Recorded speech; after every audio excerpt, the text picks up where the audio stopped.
Is your Galdr as effective as it can be? Hey there, you beautiful heathen. Welcome to Iowa's Initiations. I'm your host, Matt Sargent. Thanks for tuning in. Today we're talking about using Galdr more effectively when invoking the runes. Galdr is the Old Norse word for spell or incantation. And many have been led to believe that Galdr is a form of chanting the rune that you're looking to invoke to empower that rune.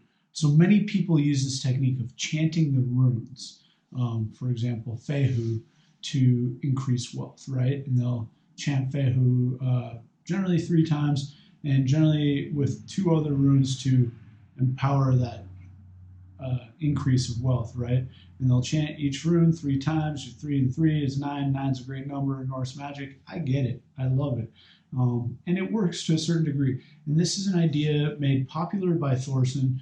However, is it as effective as it can be? When we look at other magical practices from around the world, none of them really rely on chanting the same word multiple times. Instead, they're using poetry. So they're not just saying money, money, money. Show me the money.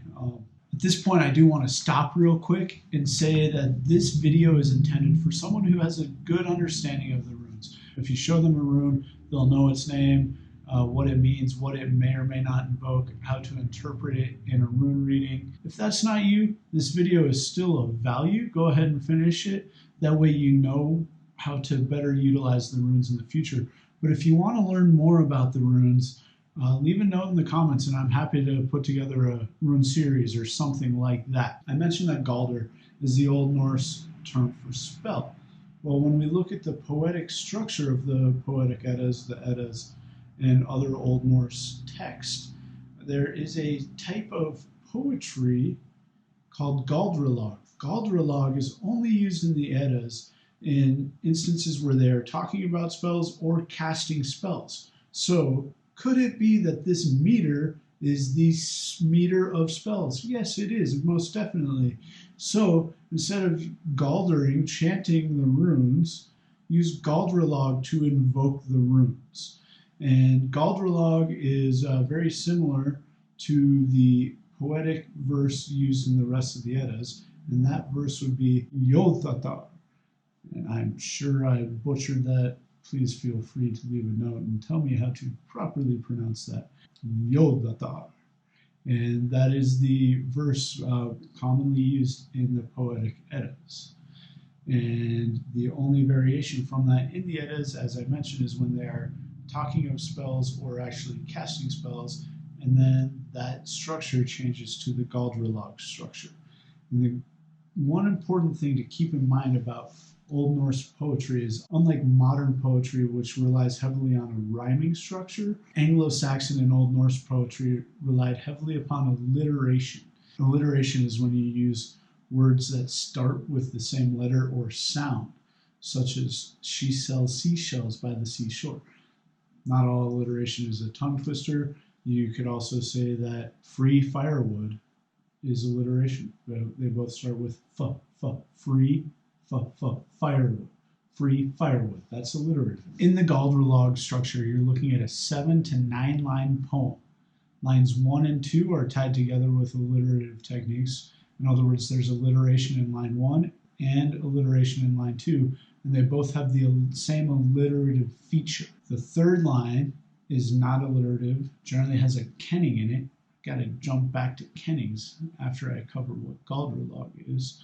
And the fourth and fifth lines, again, are tied together with their own alliteration. So 4 and 5, line 4 has alliteration within the line.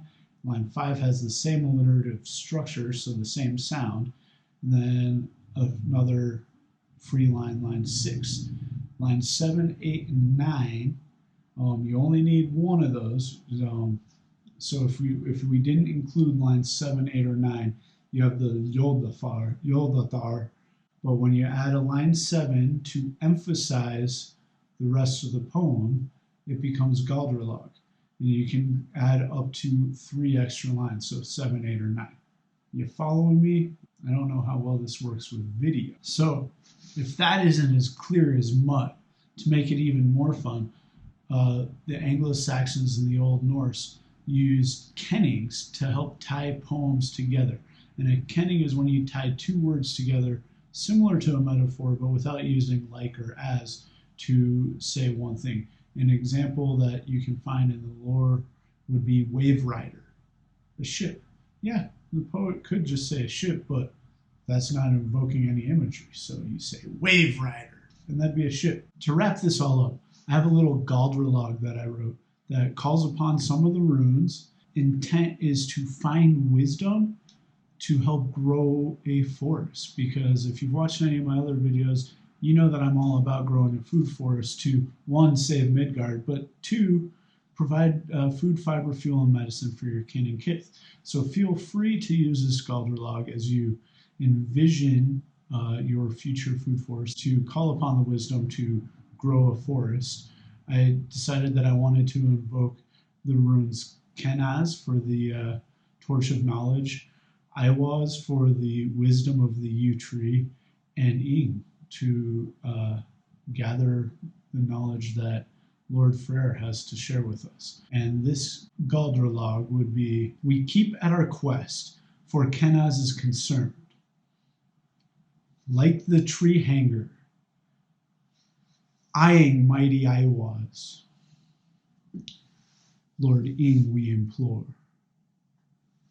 Guide our seed starting, we keep at our quest, for Kenaz is concerned. Like the tree hanger, eyeing mighty Iwaz, Lord Ing we implore. Guide our seed stomping, bless our tree tribe. I hope you enjoy my horrible attempt at writing Galdralog. Go ahead and go out and practice writing your own Galdralog, and let me know how it works for you. Or if you already practice Galdralog, share your results in the comments below.